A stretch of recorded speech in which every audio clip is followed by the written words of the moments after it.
Waheguru Ji Ka Khalsa, Waheguru Ji Ki Fateh. Today's topic is death. Fascinating topic, I think, because if there's one thing that is guaranteed in life, it's what? Death. Okay, okay, all right. And everyone is going to go through Okay, that. but in Winnipeg.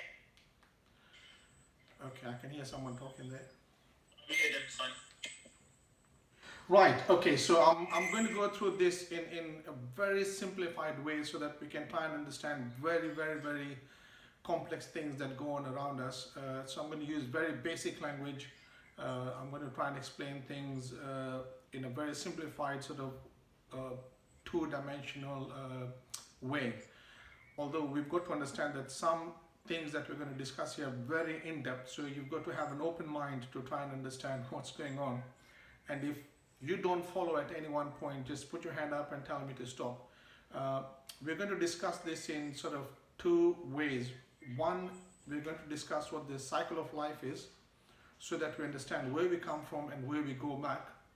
And then we're also going to understand the reason why we go into that cycle. So why we go into birth and then, die, and then, that cycle of reincarnation. So I'm going to try and keep it as brief as we can. And like I said, if you have any questions at any one point, anyone there, just put your hand up and ask the question. And I'll be willing to stop at that point and answer the question. TKG. And my benti is, if you can put your video on so I can, it's very hard to just talk to yourself on the camera. It's much easier when you're looking at faces, I might feel like at least there's an audience there. Okay, so death. Why did I choose this topic? One of the reasons why I chose this topic was I find death to be a really fascinating thing, and the more I delved into death, the more I read upon death, I discovered it's actually a really nice thing. Now you might find this is really odd for me to say, like, death is such a nice thing. Like, wow, I mean, no one wants to die because, we want to live, right? The whole purpose of life is to live and to merge with God. So why would we want to die? So I'm going to try and explain what the whole cycle is so we can understand ourselves better, okay? Where do we come from and where are we going? And what's the cycle of life? So originally, this is where we all came from a unified, non-physical aspect, okay? This is unified, non-physical. Here, everything is one. There's oneness only here. There's no duality. There's nothing else. There's only one thing. From here, the cycle of life goes into an individual, non-physical. Now, just to explain this so we can understand why I'm saying these kind of things. Unified, non-physical. Can we see God? No, we can't. But it might be helpful if you can understand this concept of a non-physical being as being like one energy. If we understand it as energy, then it becomes much easier to understand why it's an individual and why we look differently. So if you can imagine, this are all, packets of energy, joined together, and you can't actually see energy, but it's just one thing. And for us to understand who we are as individuals, we've got to move away from the unified physical thing. Now, the analogy I use to explain this is, imagine if this is the sun, which is, got bright light, and imagine you're a candle, a little candle which is existing within the sun. Although you're a candle and you're existing within the sun, you will not be able to see your own light unless you move away from the sun. That's the only way you'll be able to realize, hang on, I'm a candle and I've got my own light. So in order to do this, the process of the cycle of life begins once the little candle asks to move away from the big sun. Okay? So from a unified non-physical aspect, it becomes an individual physical, non-physical being. So there's your candle now. So it's moved away from the sun to another aspect. And from there, the third stage that we reach is it becomes an individual physical being. So when it becomes an individual physical being, this is where we get born, okay? So we're born into an individual human being, and then the cycle goes from there into a unified physical being, okay? So what is this unified physical being? It's when we die and, you know, ash becomes ash or soil becomes soil, and we merge back with where we came from, okay? So that's the cycle of life. Now I know it might sound complicated, but just bear with me as I try and explain what's going on. Now I'm going to draw a line in between these two sections here. So this is one side where everything is unified and non-physical, and on this side things are physical, individual, and obviously unified as well. So think about it this way. Imagine God, yeah? Imagine you are God, for example. You know everything about yourself. You know you're good, you know you're kind, you know you're generous, you know you're all these nice qualities about yourself. But just knowing that you're a good person does not make you a good person. The only way you can actually become a good person is if you go out there into this world and do something good. Just simply by knowing does not make you that thing, okay? So you have to go out there and do something. Which is the reason why the candle wants to know itself as separate from the sun. It knows it's good, it knows it's kind, it knows it's generous, it has all these qualities and it knows everything about itself. But the only way that it will actually experience itself is to move away from the sun, okay? Which is what we do as a soul. So from this big soul, our individual soul, moves away from the big soul. It is still non-physical, it can't be seen. And then at this point here, you take birth, okay? So this point is where you get born.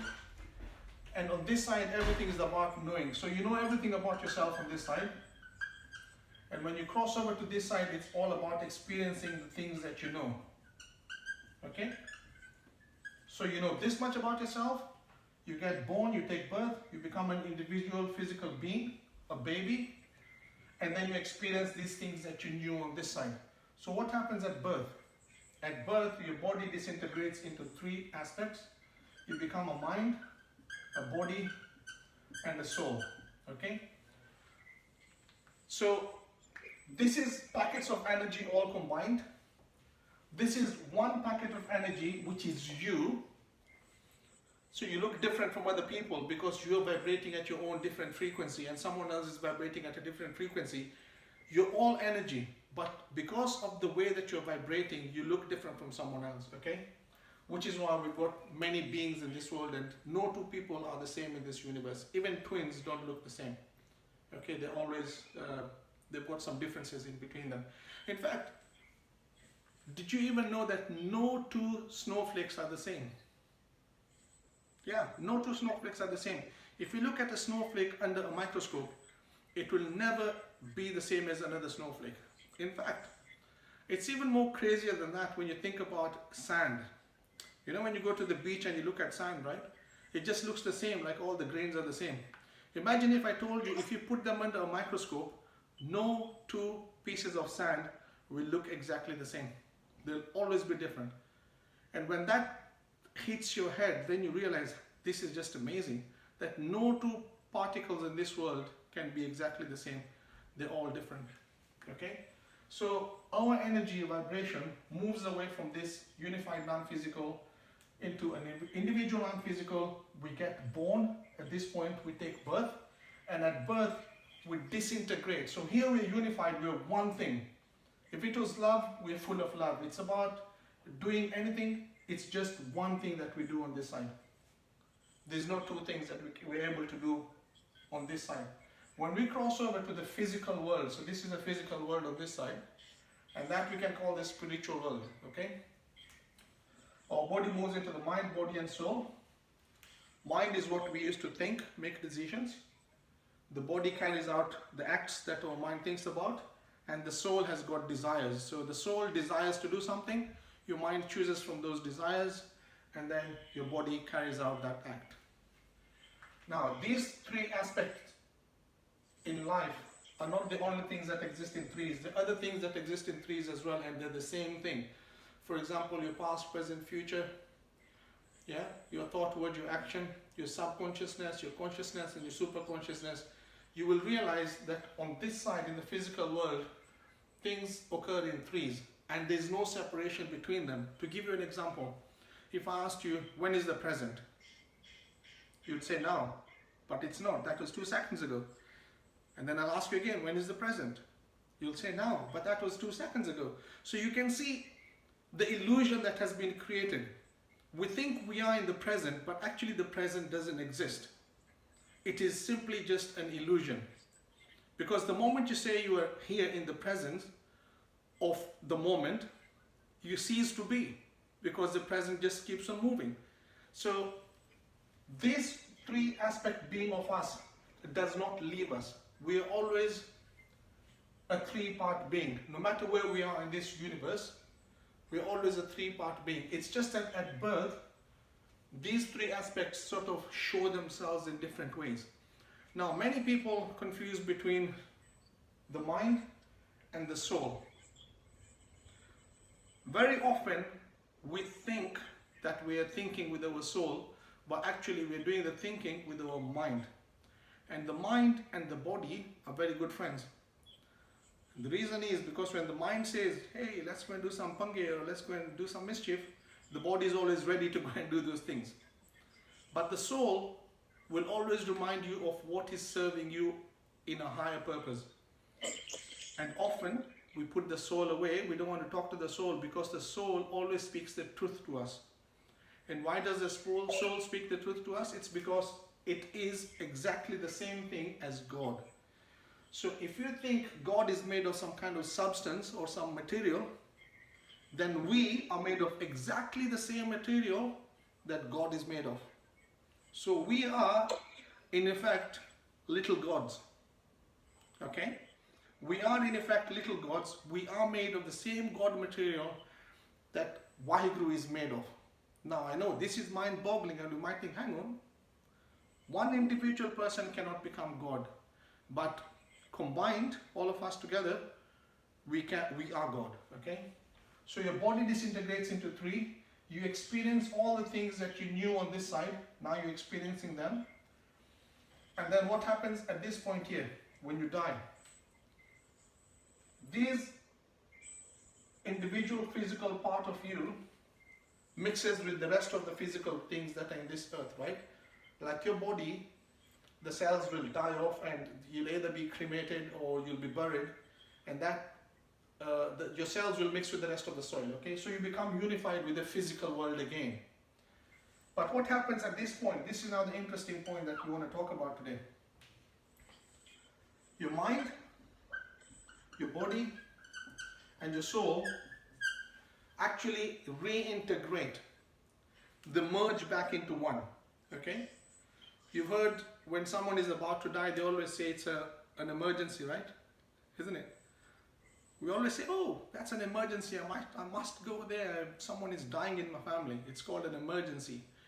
The reason why it's called an emergency is because our three-part aspect is actually merging back into one, okay? So when you die, you lose your mind, you lose your body, and you lose your soul, okay? And then you merge as one physical being back into this thing here.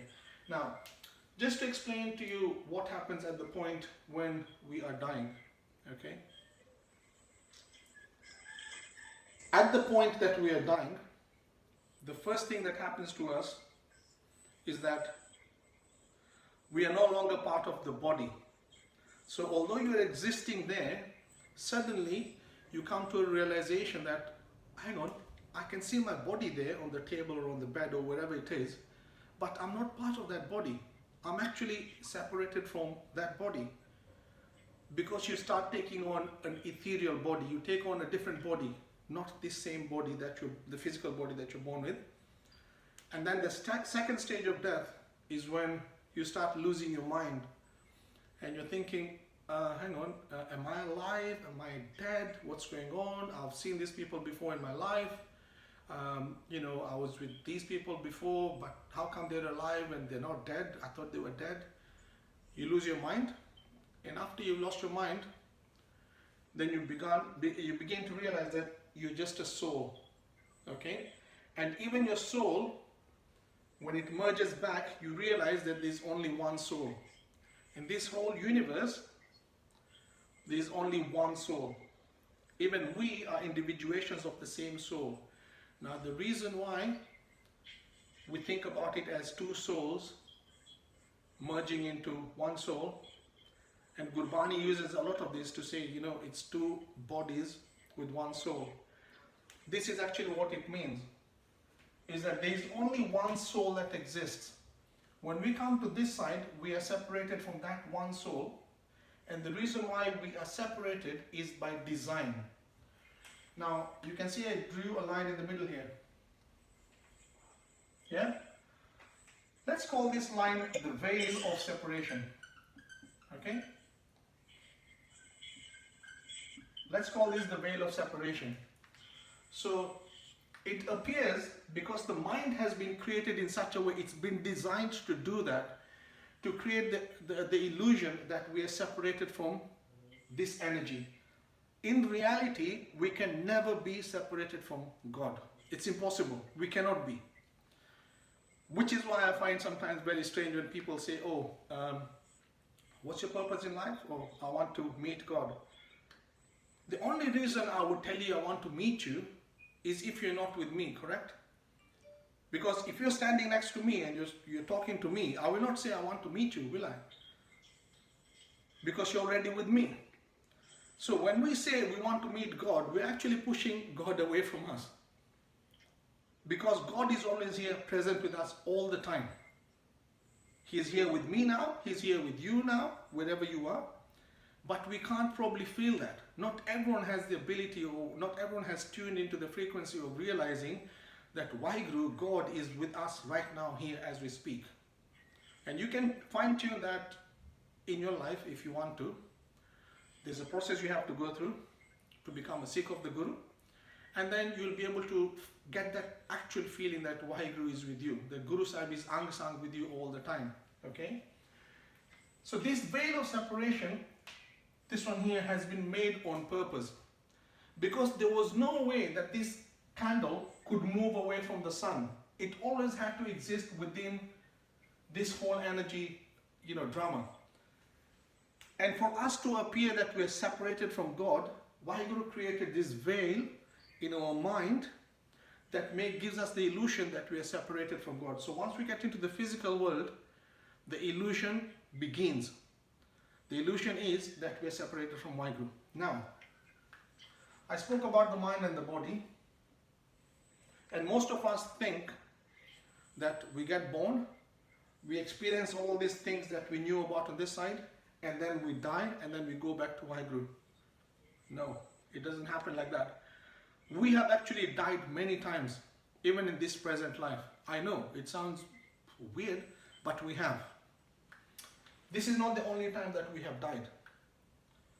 You have heard of people maybe getting a stroke, and people come back and give us these revelations that, I was in a tunnel and I saw a light and I met beings there or people and they were calling me, or someone was trying to drag me and take me there, and then suddenly, I just came to life. So there are many times that we have crossed onto this aspect on this side and gone and experienced these things and come back. Let me explain to you a simple way that we can understand that we have crossed this many times. When we become a three-aspect being, a mind, body and soul, when you are sleeping at night, your mind and your body are at rest. In fact, we are as good as dead. Okay? We're just breathing. But our mind and body are absent at that time. That is the time when this soul, remember I said there's only one soul. There's no two souls. There's only one soul. This soul is able to cross through this veil of separation, go back into this spiritual world and experience itself as itself. Okay? It is able to cross from just hang on a second. Do you mind not making noise, please? It is able to cross from the physical world into the spiritual world and experience what is going on this side. Okay, now I'm going to come and explain a little bit more this in depth, okay, so we can understand what actually happens on this side. When you have dreams, you meet people or you see these things happening and you're like, wow, fantastic, you know, I went there and I saw this, and you know, or you meet people in this world and you say, you know what, I've seen you before somewhere. That is called deja vu, because everything that is happening on this side is actually happening in the moment of now. Here there is only oneness. There is no relativity, there is only oneness. And where there is oneness, there is no time. Time does not exist. On this side, in the physical world, as soon as you're born, you have the element of time and space. Okay? So that's why we appear like separate people, like you are there, I am here. For me to get to you, there has to be an element of time before I can get to you. So in the relative world, there is time, which is why we think that we have to be born and then we have to live X amount of years and then we die. Actually, the human body was meant to live forever. Crazy, yeah? But guess who made it short? Guess who made our lifespan short? Ourselves. Why? Because humanity over a long period of time decided to, you know, use other chemicals, medicines, and yeah, sometimes they do help to prolong our life, but then there's side effects to that as well, which has actually shortened our lifespan overall in this human period. So there are times when our body and mind, when they're asleep, our soul is able to cross over this veil of separation and go back onto this side and experience things that are here, and then you come back, and sometimes when you wake up in the morning, you can realize that you remember a few things in your dreams. Now, I mentioned that the mind has got this veil of separation, and that has been created by design, on purpose, by Waheguru. It serves a purpose, but guess what we do? In our lives, we have this veil of separation, which has been created for a purpose, but what do? Through the things that we're looking around, in our lives, things probably which we shouldn't be looking at, because they don't serve our purpose. The amount of lies we speak, the amount of corruption which is in our heads, the amount of fraud that we do with other people, the amount of what I want to call, wrong things that we do to other people, this veil of separation becomes thicker and thicker and thicker. So you can imagine, we just keep on piling a lot of dirt on this veil, in this mind. So this line that was created for that illusion to exist, we pile upon it with our thoughts, with our actions, with the things that we do to other people, and then this veil becomes thicker and thicker and thicker and thicker, and then eventually there comes a point that we even stop believing that this thing exists on this side. The element of having a spiritual life or an energy out there or a God simply vanishes. We only think this is it. We are in this physical world, we get born and we die. We remain atheists. We cannot even venture into thinking that this exists, because we've created this barrier in our minds by the filth that we've put in our minds. Okay? So who's to blame here? Are we blaming Waheguru? No. We are blaming ourselves. And we are that one individual particle of Waheguru that has created that. So overall you can see actually it is Waheguru who is doing that through us. But again, it's not Waheguru doing it, because it's us. We are that one little particle of Waheguru that is doing the whole thing. I hope you can understand this thing. So it is Waheguru doing all this thing, but it is me as that one little minute particle of Waheguru doing that thing. There's a way that we can be able to clear this veil of separation. And if you understand anything about Sikhi and what the Guru's message is that through doing Seva, Simran, having Sangat of others, you can be able to clean this veil.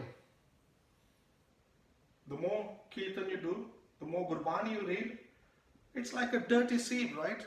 If you put it under water, just leave a dirty sieve under water. What's going to happen? Over a period of time, the sieve will become clean, even without you brushing it or doing anything.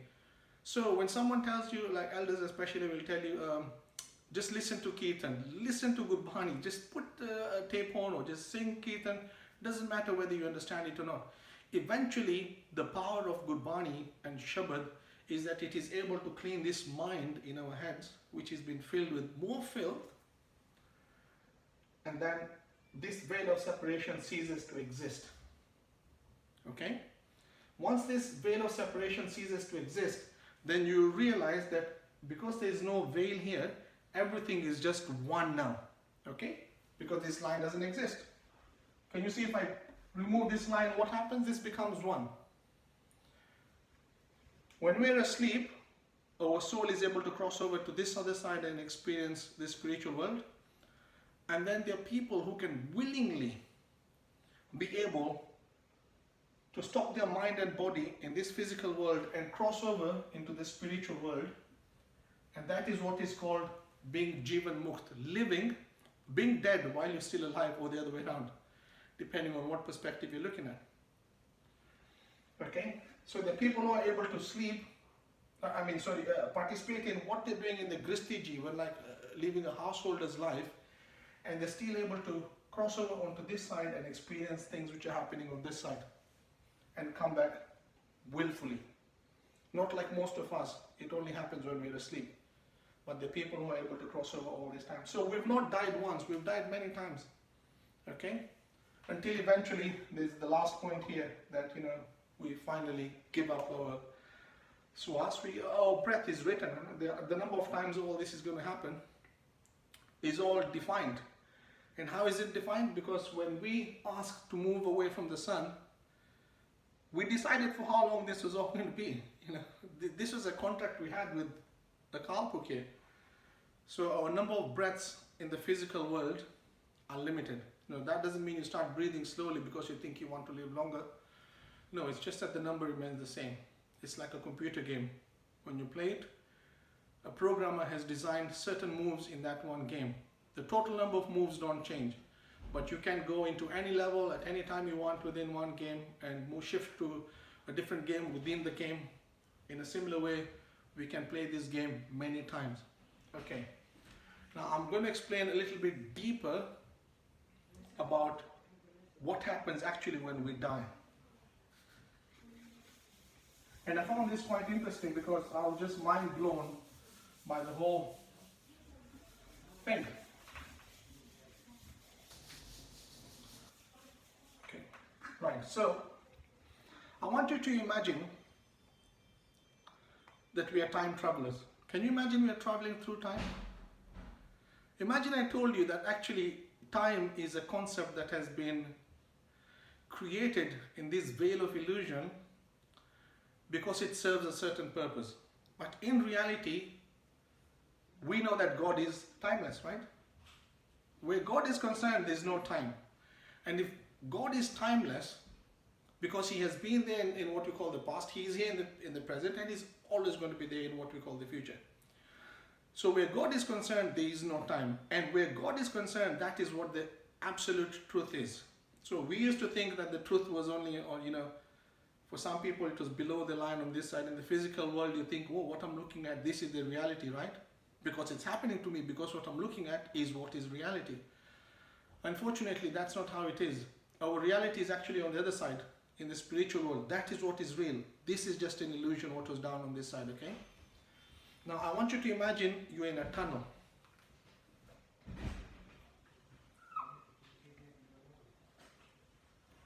Okay? I want you to imagine that you're traveling in a tunnel. So this is where you are in life. I don't know if you can see me. Yeah. Okay? So you're in the physical world on this side. And I want you to imagine that there are two doors. And you're traveling in this direction in life, okay? On this door here, when you come to the door, it's written death. So when you're looking at the door, it's saying death, because you're living now and you're going to come to death. And on the other side of the door, behind on the other side of the door, is written physical world. Okay? Or the physical realm. So there's death. You're looking at the door, it's written there death, and on the other side of the door is written physical world. And then in the middle here, there's a candle. a light. And on the other side, there's another door as well. And this door says spiritual realm or spiritual world. And on this side of the door is written birth. So this is what happens. We are time travelers. We are actually traveling through time. Time is constant. Okay? And I just want you to open your minds to understand this concept. It's a very deep concept, but if you can understand it, good luck to you. I want you to imagine, let's say you're going through a forest, for example, right? It's the first time you're going through a forest. It's very dense, it's a jungle. You know that there's something in the middle of the forest that you're trying to get to. And your aim is to get to that point.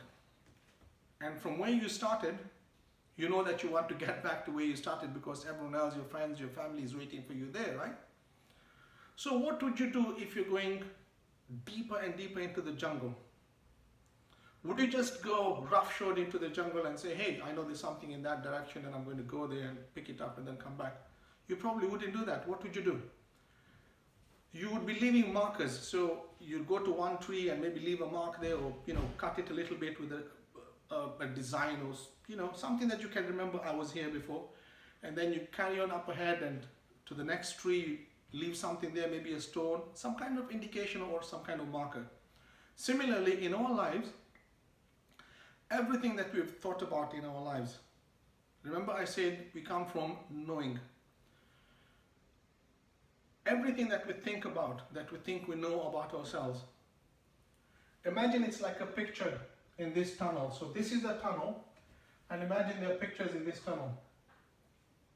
Pictures of all the thoughts and all the things that you want to do in your life. The moment you get to one picture, for example, you're able to go into that picture and become present in that picture. So whatever is happening in that picture, you suddenly find yourself in that moment, and hey, I saw a painting with horses and people fighting in a battle. And suddenly you find yourself in that battle and you're part of the picture.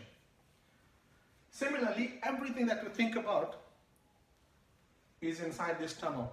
All these pictures, ideas, thoughts that we have in our head are already presented in here. But we can choose whichever one we want to pick and concentrate and focus on as we're traveling through this tunnel. So you can see in this tunnel, there are a couple of directions you can go. You can either go forward, you can go back, you can look up, you can look right, or you can just go around the circle like a tube, right? So you've got many options. There are many dimensions that you can travel in life. Similarly, whatever we ever think about becomes imprinted in our sort of DNA or in our existence. And Waheguru, God always gives you that opportunity to experience the thing that you're thinking about. Remember, taking you back again, that I said there's only one soul. There's no two souls, there's only one soul. We are that one soul. And in this one soul, there are many aspects of this one soul. We live in a multiverse, universe, if I can use that terminology. There's not just one of us. There's someone who looks exactly like me, probably in different universes, because there are millions and gazillions of universes. Okay? Did someone have a question to ask? Oh, okay, I thought I heard someone. Okay, so there are many of us existing in this universe who look exactly like us and doing exactly what we're doing. So everything that you experience or want to experience in life is in this tunnel. You choose whatever you want to experience within these options that you're given. This is what it means having freedom of doing whatever you want to do. Okay? We talk about, or do we have, is there free will, or, are we confined within certain limits? Yes, you're confined within the limits of life because you cannot exist outside of life. But you have the freedom to choose whatever option that you had in your mind, okay? And then eventually you come to one door, or one picture. And that picture says death. So when you're living your life, you're walking towards the door that says death. What happens at this point when you enter this door called death? Imagine this door called death leads into a chamber, okay? Imagine there's a chamber here. So this is a chamber or a passage. You know when someone dies, what do they say? He passed away. So you're actually going through a passage. In the first stage, when you enter through this door, the door called death, you will see everyone on this side. All the people you loved will still be in this physical world on this side, right? They'll be looking at you because you will leave your body. And when you leave your body, you'll be thinking, okay, what's happened here? I can still see the people I love. They're there with me. And people have also expressed this many times, that when someone very close to them in their family passed away, they could feel their presence. You know, I was sitting on the bed and I could feel my mom was right there with me, because at that moment you're able to travel through your soul back onto this side. So you lose your body. Once you lose your body, you move through this passage, and then you lose your mind. Once you lose your mind, you're kind of confused, like, oh, am I really dying, or am I still alive, or what's going on with me? And then remember this process between here and getting into this, the end of this tunnel, which becomes narrower and narrower and narrower, and then at the end of the narrow tunnel there's a light, okay? Remember I drew a candle here? So there's a candle glowing there, and you're going through this passage. Now, at the first stage you lose your body. The second stage you're losing your mind. At this point, this door is still open. And everyone gets asked a question. Do you want to go back? Some of us actually want to go back. Why do we want to go back? Maybe there's things we haven't finished doing in this world.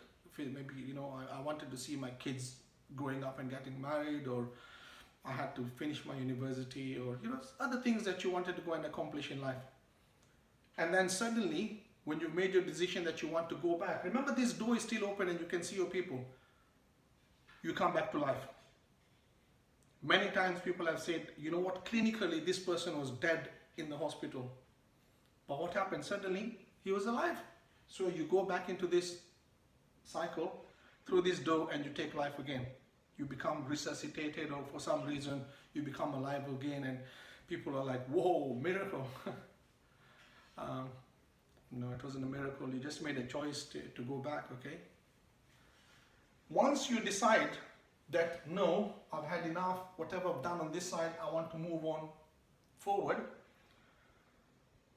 This chamber is like, imagine it's like a dark black chamber.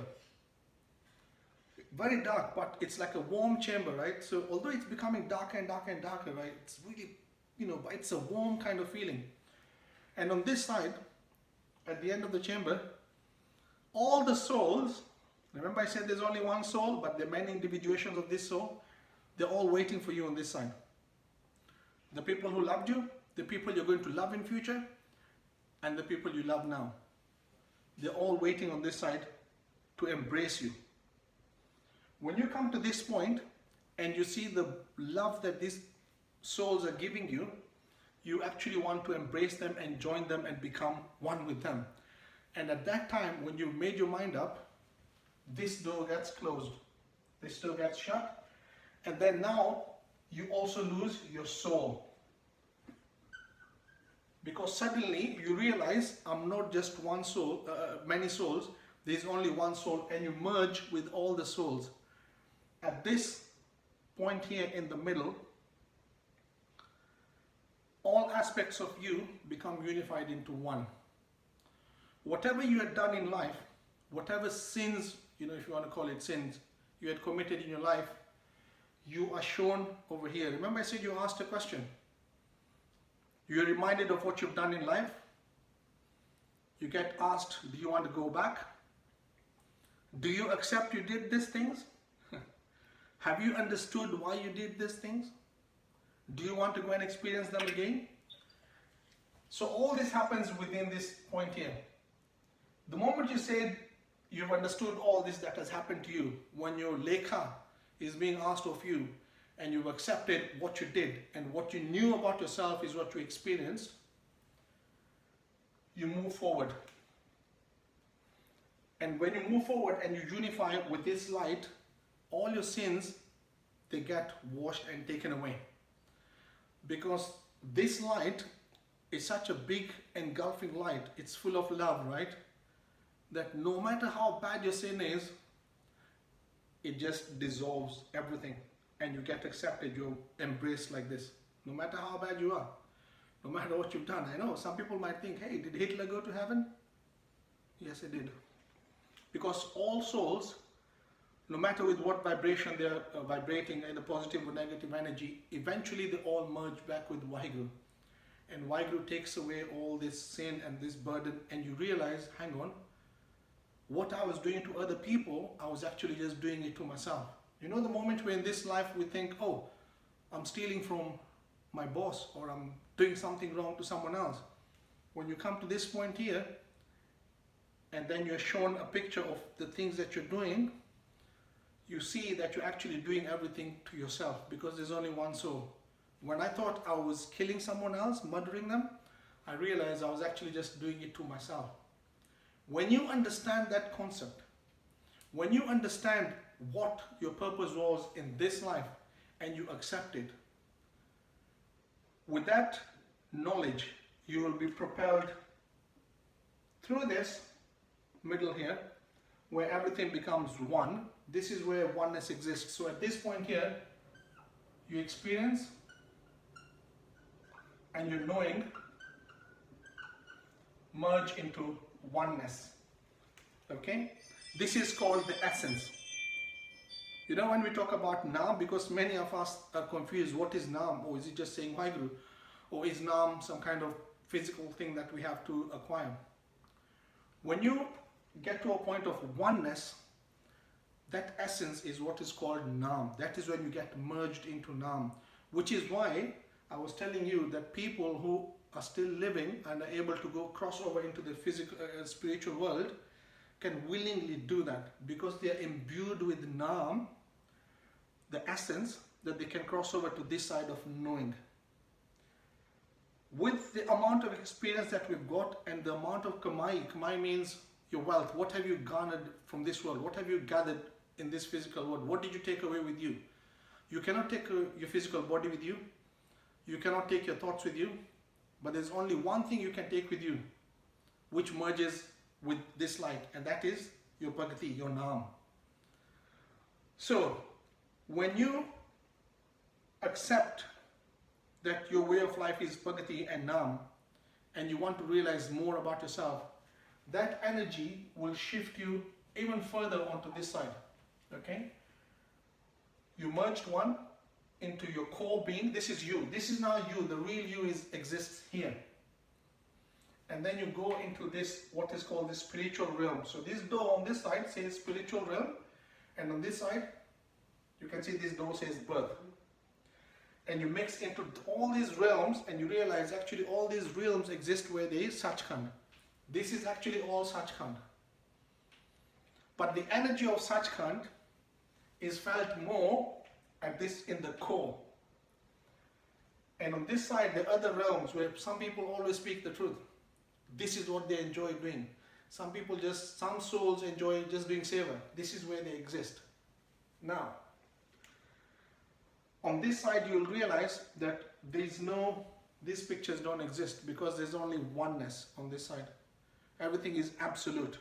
There's no two things. There's no duality. If it's love, it's full of love. There's no duality.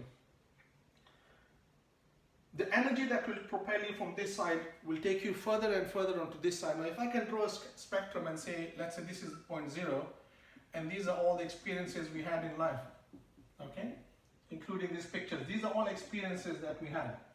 And on this side, this is all the amount of knowing that we know. Yeah? So on this side we experience things, on this side we know things. And this is the core. Some of us are happy with our lives and we only want to experience certain things. So our cycle in life basically is just sort of something like this. We're just existing within knowing a few things about ourselves and then taking birth and experiencing those few things. But when you do Bhakti and you do Simran, the last thing that you're thinking about at this point, when you're crossing over, that is what you're going to end up becoming on this side. So if you're thinking hell exists, remember I said you're losing your mind at that point, then that element of a hell existing will be given to you because you chose to experience that. Again, that explains when we say Gursikhs, they bypass all these things and they don't even experience hell or anything. They go straight to Sachkhand. Because in their minds, those things don't exist in their mind. They're not thinking about hell or even heaven. Their focus is simply on Naam, on oneness. Okay? So we are able to cross over onto this side and know many things about ourselves because there's many things about Vaheguru that we have not even touched or know about ourselves. Because Vaheguru is infinite on this side. And the moment we cross over onto this side and we think, oh, we know this much about Vaheguru, then Vaheguru reveals other things about himself which are mind-blowing, and we realize, oh my God, I thought I knew everything about Vaheguru. I don't. Then you experience more about Vaheguru and yourself, and then you want to come and experience those things that you knew.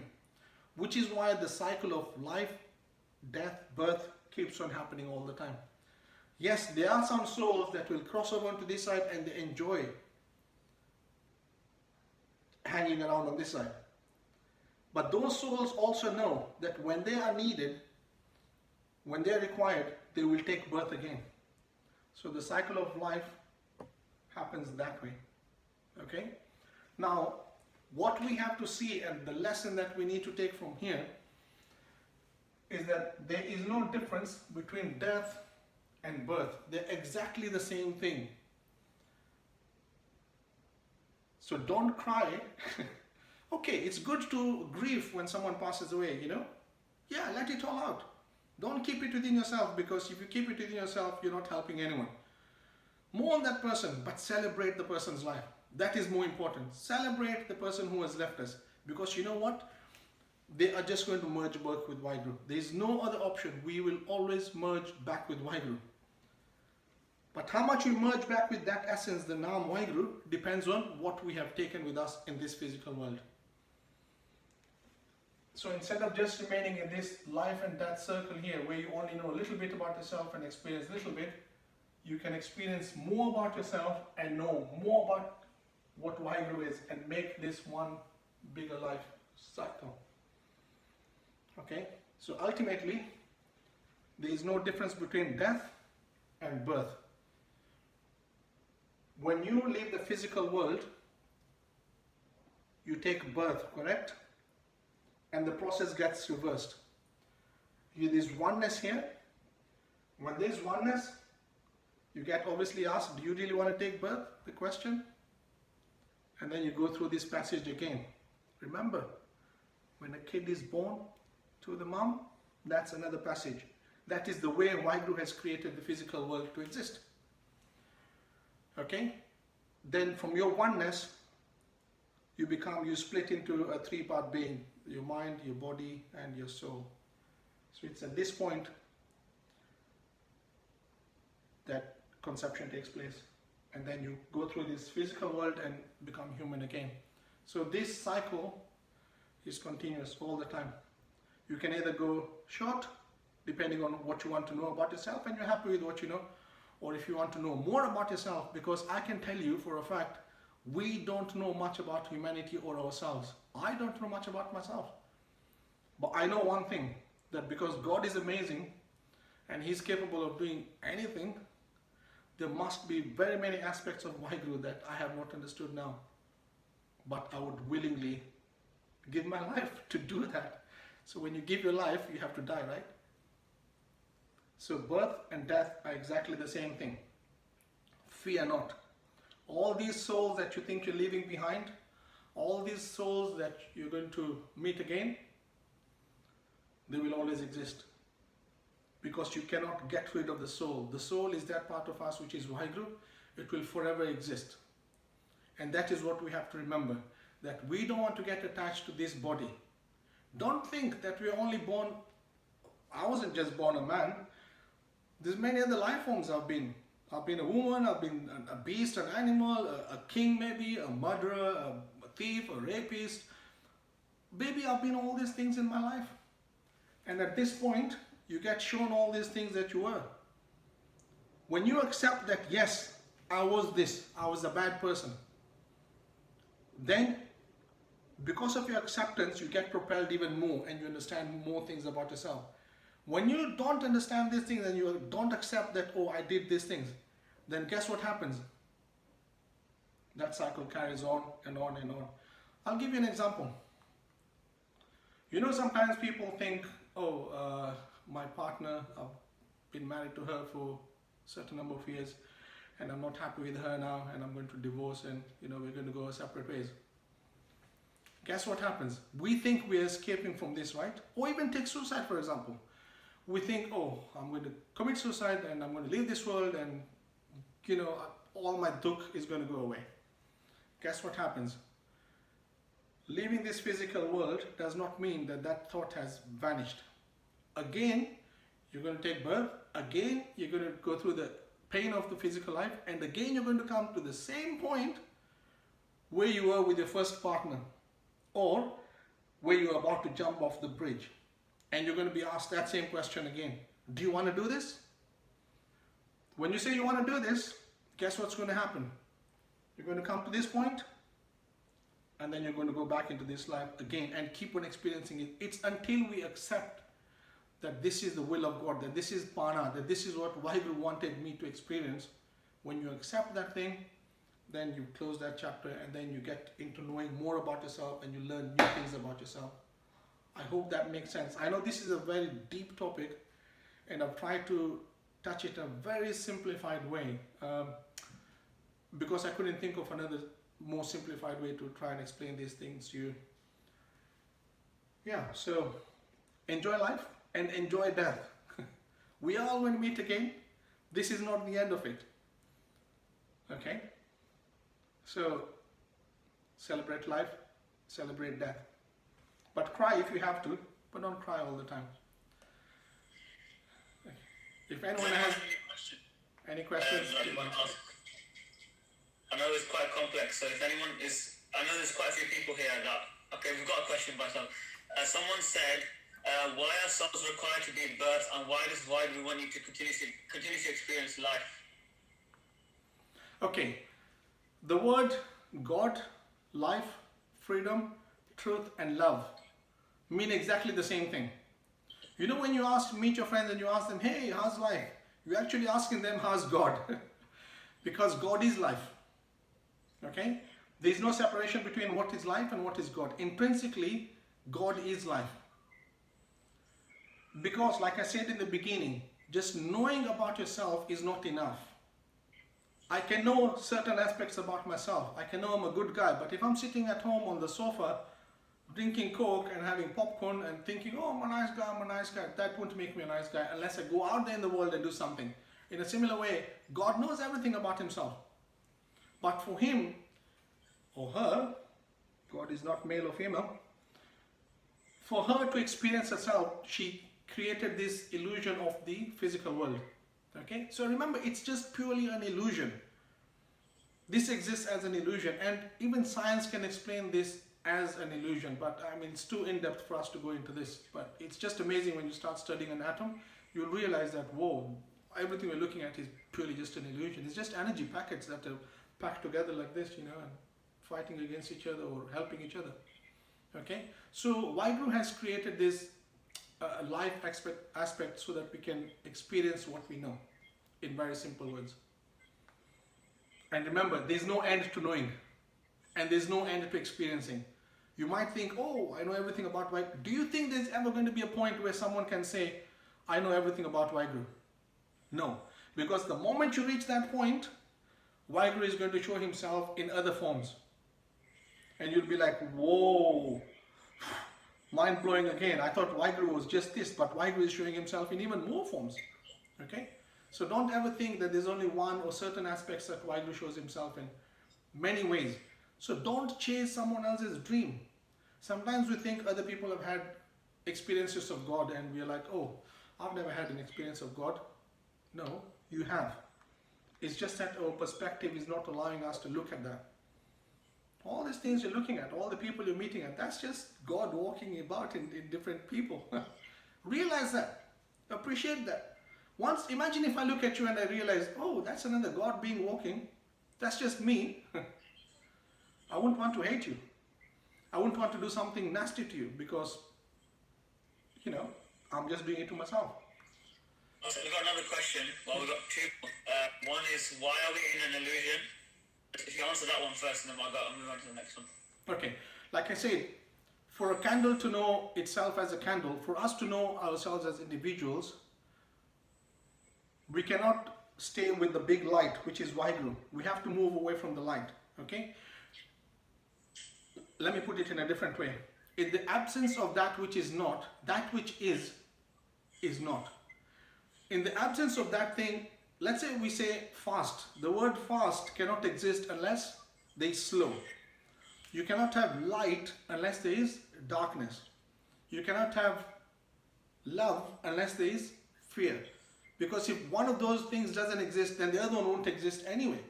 I mean, if there's only love, why are we calling it love? There has to be something which is not love for us to know what is love. In a similar way, for us to know what is Waheguru, there has to be something which is not Waheguru. But that thing which is not Waheguru, which unfortunately other religions have called Satan or the devil or Shaitan or whatever, they've created another equal and opposite being to Waheguru. But that's not how it is.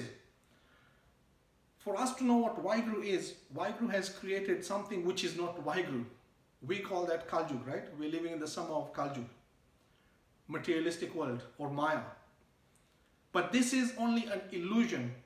So for us to know what Waheguru is, Waheguru has created the illusion of something which is not Waheguru.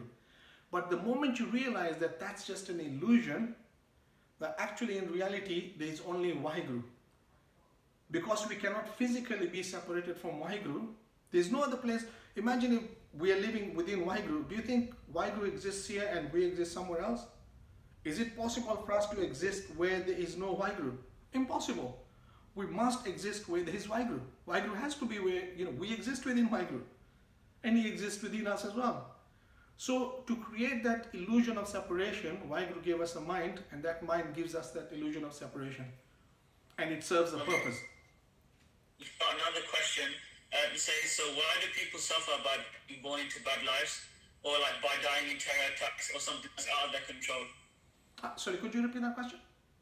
So basically the person's asking, like, when people get born and they're destined to do bad deeds and have a bad life, or if, for example, someone's destined to die in a terror attack, or someone's destined to be killed, something like that, why do those things happen? Are they like pre-planned and stuff? Okay. Remember, no death occurs in vain. There is no death which occurs in vain. There is no death that comes about that we have not called for. Actually, we don't die without us knowing that we're going to die. We might not know the time, but we actually invite ourselves to die. Like I said, for there to be fast, there has to be slow. For there to be God, there has to be that which is not God. For there to be good, there has to exist that which is not good. Remember I spoke about the sun and then the candle? So there are certain candles that want to experience certain aspects in the physical world. For us to experience certain aspects in the physical world, things that we call good, there also have to be other candles which will give us an opportunity for us to know what is good. And those candles will be called bad. But intrinsically, they are not bad candles. They're just serving a higher purpose, which in the physical world here, we will be looking at them and saying, oh, you're a bad person. you're a monster. But in the spiritual world where there's only oneness, we will probably be thanking them. Because without them offering themselves, without people offering themselves to be what is called the bad person, then the good one will not exist. Now, I've explained this in a very simple way.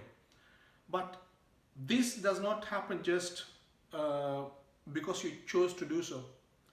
Some of the things that we do in life, we are consciously choosing them. There are certain things that are also happening in life because of what is called collective conscience, okay? I am thinking of one thing, you are thinking of one thing, another person is thinking of another thing. But when we have what is called collective conscience, when many of us are thinking of the same thing, then we're able to do certain things. And certain people, the energy just gets sucked up with the rest of us. I was giving an example the other day. Hitler actually didn't kill many people. Whoa, strange. He didn't. But he did. Because what he did, he went into the mind of his followers and he was able to convince them that the Jews were bad people. And then he got his soldiers or people who are under him to commit all those atrocities because one, they wanted to please him, and secondly, they thought that there was an agenda. So their collective conscience at that time, I mean, come on, how do you convince so many Germans to go and kill other people? If I tell you tomorrow, can you go and murder someone, you'll think I'm mad, right? But so how was Hitler able to tell all these people to go and commit all these atrocities? Because he used collective conscience. He was able to convince these people to go and do all these bad things, and then they killed on his behalf. But even that was to serve a purpose, because those beautiful souls gave themselves up. They gave themselves up to teach the rest of humanity that we should never allow this thing to happen again. Okay? We should never allow these things to happen again. They're souls that are willingly doing these things for us. When we realize this thing and we accept it, we thank these souls for giving that ultimate sacrifice. When we don't realize these things and we ignore these souls, then these things keep on happening again and again and again. Which is why if someone does something to you which is very hurtful, forgive, but never forget. Because the moment you forget, the universe will send you that message again, and it will happen to you again, and it will happen to you again. Don't forget. Because when you don't forget, you will know how it felt like when someone did something to you. But you will not allow yourself to repeat through that process again, because you want to go into a higher level of knowing and not just stick to a lower level of knowing. So there are souls that want to experience, for example, how does it feel to be born into a poor family? How does it feel to be born in a physical world? If I'm born disabled, will people take care of me? Will I have loving parents? All these things, the very many aspects that, take place for us to understand this. It's not an easy thing to understand, right? But there are souls that are willing to do this for the benefit of the rest of humanity. So nothing is done in vain. Nothing just happens, by coincidence, or nothing just happens in this universe that one Waheguru doesn't know about, or, it's us collectively. Our collective conscience decides what we're going to do. And humanity has reached these points many times. In fact, we're at this point right now. What are we going to do about the environment? Are we consciously going to let this environment go into ruin? Or are we going to do something about it? Are we going to be conscious about what waste I'm producing in my house? What extravagant stuff that I need, which actually probably I don't need, but I keep on accumulating it. We're not doing this. Everyone is thinking me, mera, mera, mera. But the moment I start thinking about you as well, when I start thinking, by me doing this, I'm actually hurting not only you, but I'm hurting myself as well. Then our collective conscience will change. And you know what? We are all drivers of this. We are all capable of changing the humanity. We are all capable of doing something small. Start by yourself. Believe in yourself. Do things which make yourself, good. You've heard many people saying, "Oh, I love you, I love you, I love you." You can love someone else, but do you love yourself first? Do you love yourself enough not to torture yourself? Do you love yourself enough not to do these things which are going to cause you to deteriorate? Do you love yourself enough to have a clean mind? Or do you always want to have filth in your mind? Go and watch dirty things, or talk filth to other people. And then just increase that veil of separation, make it even more and more and more, and then you've got to use more and more soap to try and clean this filthy mind. Also, we've got a question. It's thinking about the future or things that have happened in the past makes them very anxious. They try not to dwell on it, but sometimes it brings them down. How can they stay focused on living in Guru Sahib's Prana? Okay. It's not an easy thing, but I'm going to give you a small exercise. You might want to try this. Remember I talked about oneness. In the middle here I said there's oneness. To give an example of this oneness, to be grounded, to be in the moment, right? Because most of us are living in different moments. In fact, we're living precariously in other people's lives instead of living our own life. If we want to experience oneness, think about it this way. How many of you have ever come face to face with a wild animal? Do you know what's going to happen when you come face to face and your eyes lock with another animal, with a wild animal? You will be grounded. You will be feeling your presence. Your body will be there. Your mind will be there. It will not go somewhere else shopping. Your mind will be there, and guess what? You will feel your Atma talking to you at that time. It will be either run away or face the consequences of this wild animal. You will feel this essence. And there are times in this life that some of us are able to experience this oneness. When you connect with everything, that thing is that we call Nam. There are times when by doing certain things, maybe meditation or bhakti or spending time with Gursikhs or generally doing good stuff, that you can experience this oneness and groundedness. Now, I spoke about love, right? I cannot love someone else if I don't love myself first. It's impossible. I cannot give you what I don't have myself. If I don't have enough love for myself, what am I going to give you? I'm going to come empty-handed. I should love you enough to be able to give you an opportunity to experience yourself through me. And this is what couples should be telling each other. I'm giving you an opportunity to experience yourself using me. Use me. If by using me you're going to experience oneness with Vaheguru, I'm at your will. I'm at your expense. Do whatever you want to do with me. Not expecting something from someone else all the time. Now, how can we love ourselves? Simple exercise. Do you know it is very hard for you to look at someone else in the eye? Lock your eyes for a very long time. Probably may not, maybe 5 or 10 seconds. Do you know why? It's because your eyes are the window to your soul. Do you know why? It's because when you lock eyes with someone else, a stranger, chances are you will fall in love with them. Yep, it happens. When you lock your eyes, and you'll notice when you're talking to people or generally conversing with or looking around in life, yeah, you will not look into someone else's eyes for a very long time unless you're in love with them. Generally, your eyes will go somewhere else because the overwhelming love, you will not know what to do with it. It will be so overwhelming, you will be bewildered. You'll be thinking, okay, so how do I respond to this? So what happens is this is what you want to do. Look at yourself in the mirror every day. Don't pay attention to anything else. Just look at yourself in the mirror. Maybe meditate. Very helpful.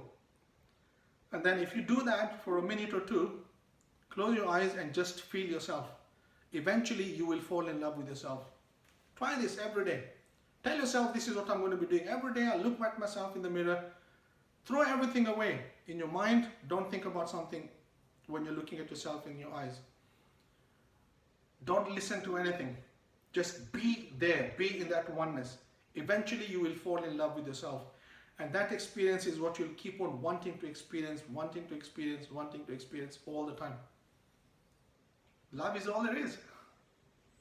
We've got another last question. This is, it says, so if we establish our own purposes in life on the basis of our own limited knowledge and experiences, what makes our purposes right or wrong if all wrongdoings and sins get washed away at death anyway? Because there is no right or wrong. One of the biggest myths and misconceptions we have that has been drilled into us since we were young is there is right, there is wrong. There is no right or wrong. It's always purely a question of perspective. What might be right to you might be a wrong thing to me. We might think, oh, if I tell you, can you go and put this guy on a hot surface and burn them and pour hot sand on themselves? You'd think, hey, you're crazy. Why are you telling me to do this? But imagine the Guru sat on a tati tavi, isn't it? The Guru sat on a hot plate and hot sand was poured on him. And what did he say? It's your will. This is how you wanted it, Vaheguru. That's how it's going to be. He willingly accepted this. Most of us think that there is right or wrong. There is no right or wrong in this world. It's purely a question of perspective. We might think it's raining heavily, it's a bad day, but guess what? The farmer is saying, thank you, Vaheguru. I'm glad it rained. At least my crops can grow. We need to start changing our perspective. We need to start looking at things from a different angle. Things are always not wrong according to, the bigger scope in life. But we keep on thinking, oh, that is wrong. He shouldn't have done this to me. No, let's just change our way of looking at things. Suddenly you'll realize that there's no wrong or right in this life. And the thing called punishment, I personally don't believe that Vaheguru punishes us. What's he going to get?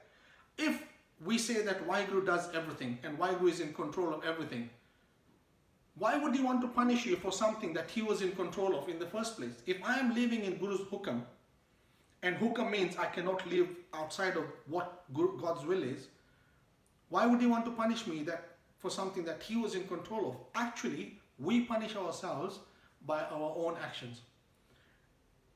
So it's not God punishing us, it's what we are doing to ourselves. Now, the natural laws that a Kalpruk has created into this universe, that's how it is. For example, man, woman come together, copulate, child is born.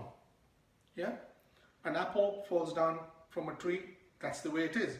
Those laws, natural laws, are always existing for anyone. They don't choose, oh, you're a Jat, you're a Tarkhan, you're a rich guy, you're a poor guy. No, these laws are universal for everyone, for everything. But most of us think that these are punishments. They're not punishments. This is just the way it is. You knew about it, you chose to ignore it, now you're going to have to enjoy the consequences of what happened. Sometimes it's the rest of humanity that does this thing to us.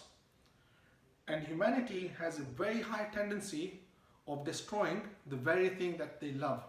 This is how it happens. First we look at someone and we admire them. And then we realize we cannot be like them. And then we start thinking, why can't I be like that person? We try to be like them, and the more we try to be like them, we're never able to be like them. And then we start envying them. And then we start envying the things that they do. And then we start talking to other people about them.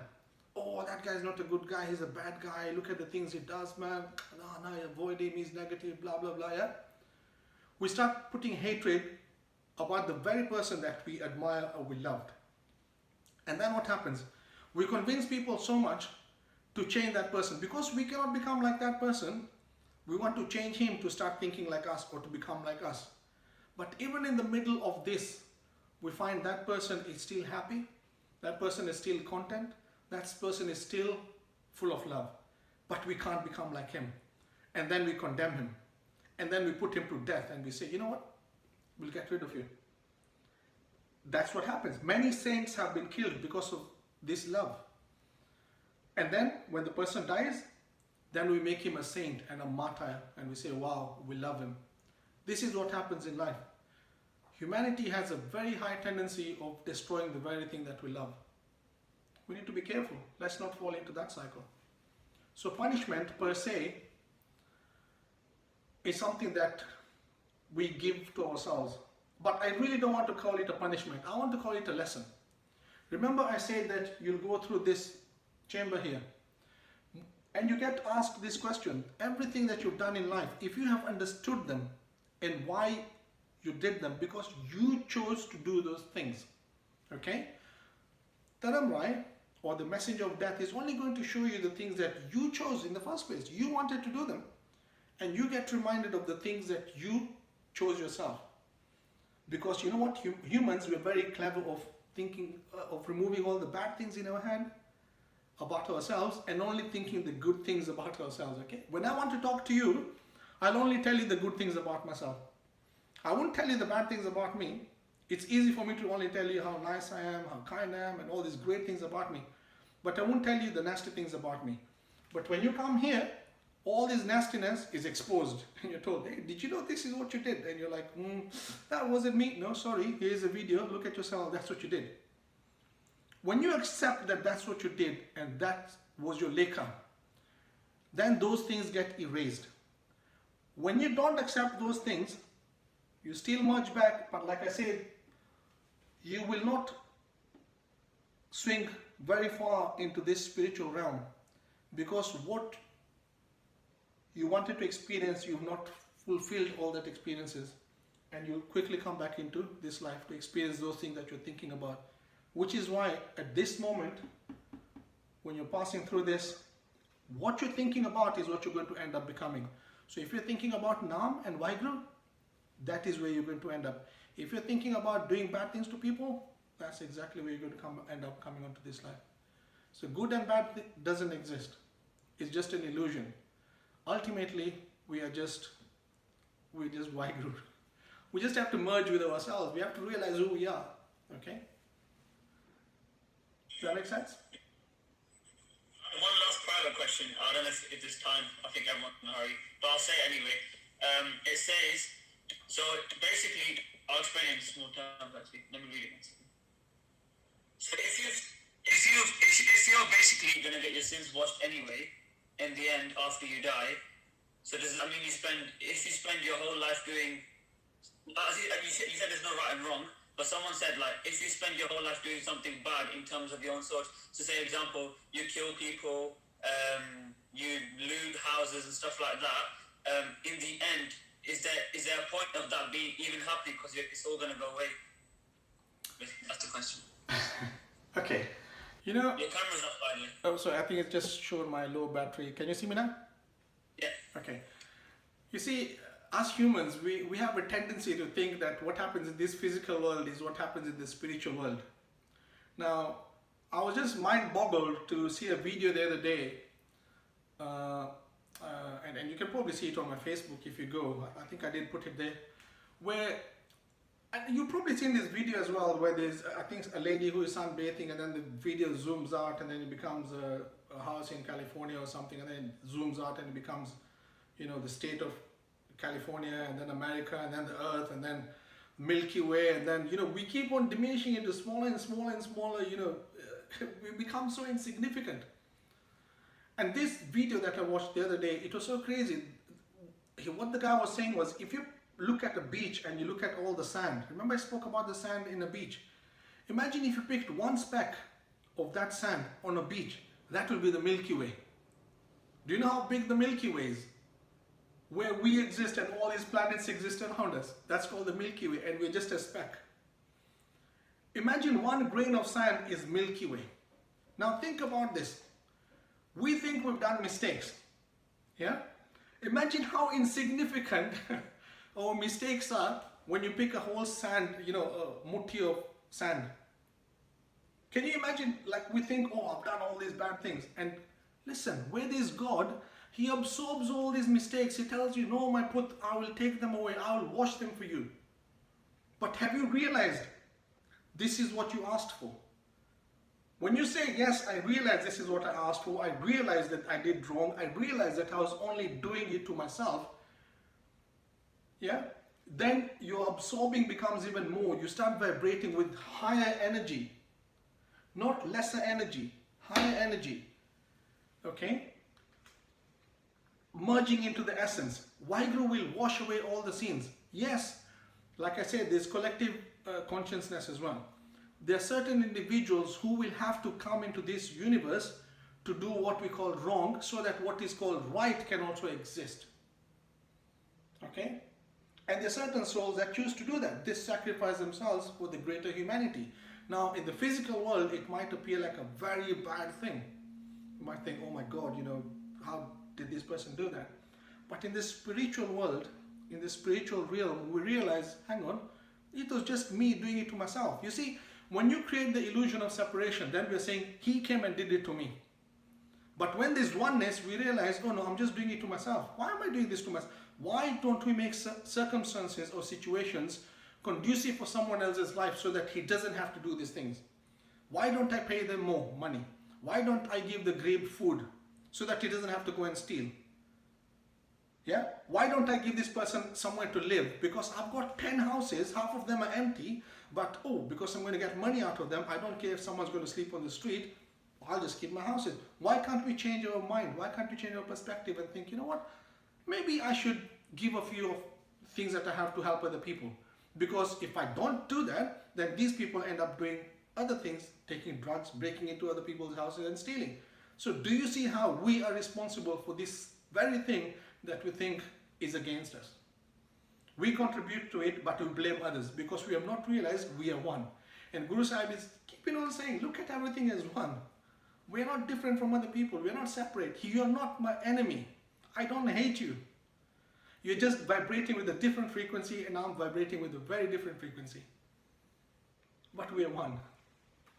Yeah, sorry man, I keep saying last question, but it's a good question. So yeah. It says, only be such kind with taking Amrit, or will you keep being reincarnated regardless if you're good or bad? Okay. Think about it this way, right? Guru Gobind Singh Ji. Why did Guru Gobind Singh Ji have to take Amrit? He was the Guru. Even before he took Amrit, he was still the Guru. He became the Guru at the age of 9. But he had to take Amrit from the Panch Pyare. Why? Because of what the design in the physical world is. There is a system, there is a way. There is a way, there's a routine, there is a, if you want to call it a ritual or a ceremony that Waheguru has created. Imagine if I just say, how would it be if I just decided tomorrow I have taken Amrit? And I come and tell you, Agamjot Singh, I've taken Amrit. You'll be like, when did you take Amrit? I didn't know about this. So there has to be a process, isn't it? There has to be a system. There has to be a system within which we can say, okay, this has been established as a marriage. Now they've taken Lama and they've gone down Maharaj. They are now a married couple. I can choose to live with someone as my partner and do all the good things that Sikhi tells me to do. But I don't take Lama. Isn't it? You understand? So in this world, there are certain things that we have to do that are ordained in this physical world. That is what Gristi Jeevan is all about. That doesn't mean you forget God, that I just want to keep on marrying 1, 2, 3, 4, 5 partners. No. It's about just serving what is your highest purpose in this life. We have to live in this Gristi Jeevan, and in this Gristi Jeevan, you have to take Amrit. Even when remember Amrit is forever, right? You've heard stories where people say, oh, this is an old soul. So what happens to a child who is born and is an old soul and maybe took Amrit in the previous Janam? Do you think they don't have to take Amrit again? They have to. Because this is what happens in this physical world. This is how it's ordained. Amrit is forever. It's in us. It's in everyone. Everyone has got Amrit inside them. It's always actually flowing all the time. But we don't realize it's flowing because we've not found the vessel inside us, which is upside down. We have not turned it the other way to receive this sweetness, which is constantly falling in us. Waheguru has given everyone this sweetness. It keeps on flowing and it keeps on getting wasted. But the moment we're able to turn this Kamal and start receiving that Amrit internally, then we will experience it. Which is what Nitnem is. Nitnem is what? Practicing what you're doing every day. Nit, every day. A repetitive thing. The Bani that is read in Amrit Sanchar is the Bani that you do in Nitnem. So that you can have that experience of having Amrit in that ceremony every day. That is what Amrit Vela is all about. So Amrit is not just that one day I took Amrit. No, you're taking Amrit every day. Every day is Amrit Vela. You're taking Amrit every day, all the time. When you realize it, when you become one, when you're with the essence, then that Amrit keeps on flowing. The moment you create that veil, Amrit stops flowing. And we are good at creating that veil, isn't it? That veil that was given for a reason to create that illusion of separation, we pile onto it more and more and more and more. Okay, so we're taking Amrit all the time. Did that answer the question? Yeah, I think that answers the question, but I think he was also asking, Yeah. like, we basically go to Panchayat and take Amrit. How important is that? Do we have to do it in this life? Okay, like I said, right? I'll give you a very quick example so that we can understand and other people can also understand. One of the reasons why we take Amrit in a very simplified way. Okay? Imagine you're living in this world here. This is me and this is you. Or the other way around. That's me and that's you. We know that we're living on this ground and we know that under the ground there is water, isn't it? If you dig in the ground where you're living, most places have got pani underneath there, correct? So I know there's no water up here, but I know that there's water inside here, just like there's Amrit inside us. How will I get this water to the top?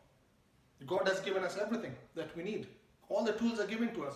So what would you do to get Amrit, to get this pani out of here? You dig a hole, right? So imagine I give you a drill and you start digging a hole. You keep on digging this hole, you keep on digging this hole until you reach water. Now you can see the water. If you look through that hole, you can see water in there. You put your eye there and you look, you will see pani at the bottom. How do you get this pani out? You'll have to suck it out. Now, this pani is so deep, I don't think you can suck it out like a straw. Probably won't come out. So you'll have to use a motor, like your heart. Yeah, beating every day, it's pumping blood. So I will fix a motor here, okay? I will use some kind of motor to pump water to pump this one out so I can get pani outside. When I put this motor in here and I can still see pani, this pani won't come out. Do you know why? Why wouldn't the pani come out? So we all have Amrit. We know that there's Amrit. We know we've got sweetness. I'm sure everyone thinks they're sweet at one point in their life. Unless you are really cuckoo, you'll know that you're a sweet. Even your mom always tells you, oh, my sweet little child. So we know we're sweet, but the sweetness has to come from somewhere. I've got the pump. I'm still not getting pani out. Guess what you have to do to get this pani out? You have to fill this tube with water. You have to fill this tube with water. Once you've removed all the air and there's only water, then you start the pump. Then the pump will be able to suck the pani out and you'll experience this pani here. That is why the Panch Pyare take the chulla of Amrit and put it in your mouth so that they can fill this emptiness inside us. Once they fill this emptiness inside us and they place their hands on your head and they give you naam so that you can recite the method of removing this pani, the Amrit which is inside you, then you will experience this. That is why we take Amrit. That is what happens in the physical world. So the Amrit is existing all the time within us, but we have to find a way to get this Amrit out. Once this motor starts, once the motor is pressed like that by the Panch Pyare, guess what happens then? You have to maintain it, right? You have to maintain this motor. You have to take care of this motor. You have to take care of your sarir. You have to eat foods which are conducive to your health, which will give you energy. You have to service the motor. Give it exercise. Let it have, that rest that it needs. But all the time, the motor has to keep on pulling the water out. That's what Amrit Villa is. So that you can keep on experiencing this Amrit every day in your life. That's the reason why we take Amrit. Because of this very simple reason. Okay? Does that answer it? Yeah, that's fine. That was the last question. Alright, yeah, that's it. I think no one's got any more questions. Okay, I have a benti. Yeah. This is my request to you guys, right? If you've learned anything from here, if you think you've learned something which is valuable in your life, my benti to you is at least go out into the world, maybe even tomorrow or sometime later on in the week or month, and share it with someone else. Don't keep it to yourself. Even if it's just one thing, say, hey, you know what? I didn't know this about myself, but now I know this about myself. Share it in the world. Knowledge is about sharing. It's not about keeping to yourself. It's about sharing with other people, okay? So share it with other people. If you think you enjoyed and you've learned things from here, share it with other people. We want to make humanity nice, you know. We want to have a little bit of love flowing everywhere, okay? That's my benti to you. Alright, thank you guys. You're welcome. Waheguru Ji Ka Khalsa, Bye. Waheguru Ji Ki Fateh.